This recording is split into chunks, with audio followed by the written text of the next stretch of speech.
Fans of JRPGs have a lot to be excited about. More so than in recent years, there are a lot of promising Japanese RPGs on the horizon, and in this video, we'll be taking a look at the top 10 upcoming JRPGs in 2016, 2017, and beyond. Let's get right into this. Number 10, Valkyria Azure Revolution. Valkyria Azure Revolution is a spin-off to the Valkyria Chronicles series, which we saw a release of Valkyria Chronicles on the PlayStation 3, which was a fantastic strategy RPG, and then we saw Valkyria Chronicles 2 and 3 on the PSP. Those two were also very good. Valkyria Azure Revolution, however, is a bit different than Valkyria Chronicles. It plays more like a traditional JRPG, and not that strategy RPG that was told via a storybook. The art direction and a lot of the military elements are the same, but this might not be the game everyone wanted. It still looks pretty good, but we'll have to wait and see how Valkyria Azure Revolution turns out. We still don't have an exact release date, but we should see the game sometime in 2017. Number 9, Tales of Berseria. The Tales of series has been a very consistent JRPG franchise going back for 20 years. The games have never garnered massive critical or commercial acclaim, but they've always been very consistent. They're good games, JRPG fans like them,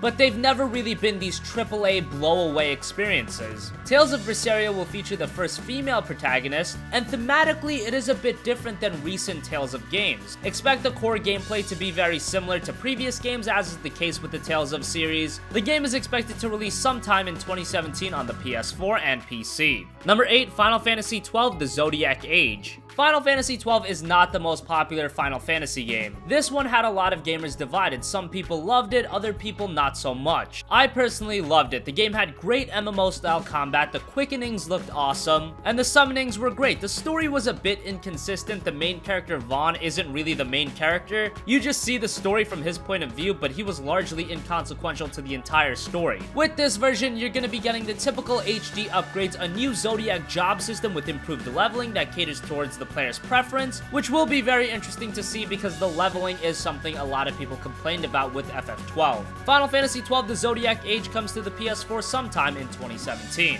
Number 7, Nier Automata. Who would have thought that Nier, one of the most underrated games on the PlayStation 3, would actually ever see a follow-up? But that's what we're getting with Nier Automata. The first game had great music, an emotional story, and while the gameplay wasn't up to par, Nier Automata should rectify that. This one is being developed by Platinum Games, and it's now more of a fast-paced action-adventure game than a traditional JRPG. And while the gameplay wasn't up to par, that should be remedied in Nier Automata, which is being developed by Platinum Games. And now it's more of a fast-paced action JRPG with a lot of fast-paced combat, but do expect it to retain the great music and the phenomenal art direction. Nier Automata releases sometime early in 2017 exclusively for the PS4.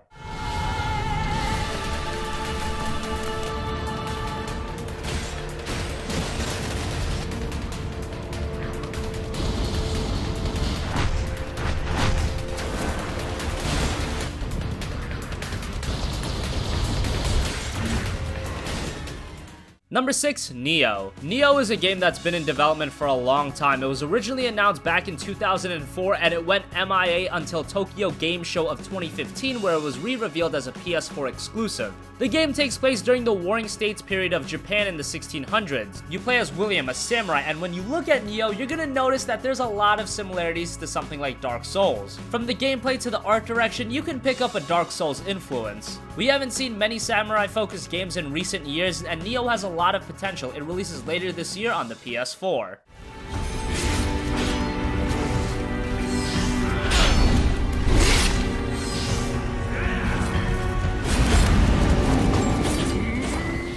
Number 5, Ni no Kuni 2: Revenant Kingdom. Ni no Kuni was one of the best RPGs of the last decade. Not just JRPGs, Ni no Kuni was just a fantastic game. It featured an awesome watercolor art style with work done by Studio Ghibli that made the game look great. It has an engaging story with a great cast of characters that are very likable and solid gameplay fundamentals. The trailer for the sequel gives off a similar vibe, and while we still don't know too much about it, if it's anything like the first game, it'll be fantastic. Hopefully we see Ni Ni no Kuni 2 sometime in 2017. Number 4, Final Fantasy VII Remake. Final Fantasy VII is arguably the most iconic JRPG of all time, and Cloud Strife, the main character, is one of the most iconic characters in gaming. To this day, gamers herald it as one of the best games ever, and for years we were clamoring for a remake, and when it was finally announced, the gaming world exploded. Final Fantasy VII is being rebuilt ground up for the PlayStation 4, and the gameplay we've seen so far has been amazing. Technically, it looks on another level. Gameplay-wise, it does look much more action-oriented with a battle system more similar to Final Fantasy 15. Hopefully that transitions nicely into the overall FF7 experience. Now, it was announced that the Final Fantasy VII Remake would be released episodically. A lot of gamers don't know what to make of that, but you gotta keep in mind, Final Fantasy VII was a massive game. So if they're really gonna remake every little bit of the game, maybe it being episodic won't be too bad. That's if Square Enix actually decides to recreate everything in Final Fantasy VII, and that does seem to be the plan.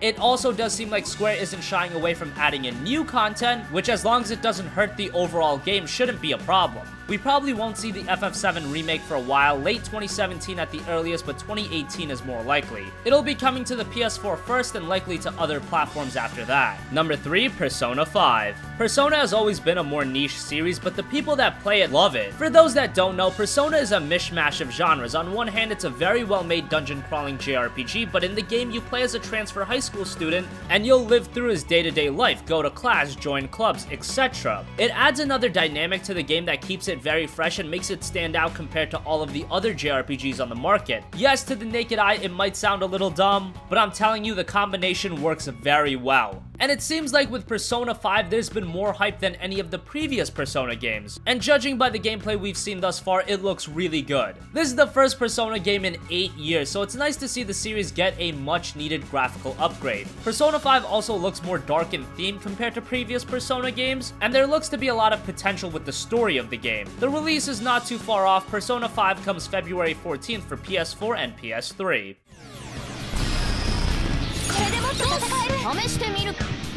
二重生活も楽じゃねえな。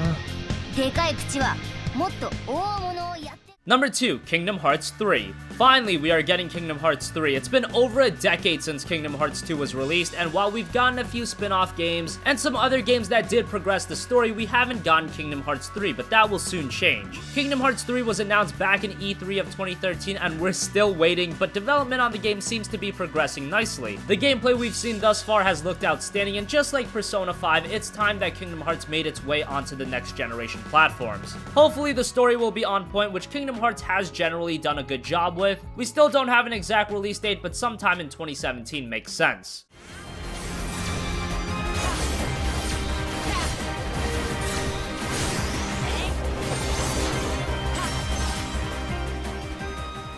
And finally, number 1, Final Fantasy 15. Square Enix has a tendency to keep gamers waiting long, and here's another instance of that, Final Fantasy 15. FF15 was announced back in 2006, and it's seen a roller coaster up until this point. But let's just focus on the game itself and what it is now. Final Fantasy 15 is one of the most ambitious Japanese RPGs ever. From a technical standpoint, the sheer scope, it's a massive game. It's estimated to take around 40 to 50 hours to rush through the main story, but to do all of the side content as well, that'll take you around 200 hours. The gameplay is much more action-oriented, but the system does seem to have a lot of depth to it with alternating weapons, utilizing magic and the summons, etc. The one hope we have is that the story and writing delivers, because that is always what's most unpredictable with Final Fantasy. We'll find out soon enough. Final Fantasy 15 releases on September 30th for PS4 and Xbox One.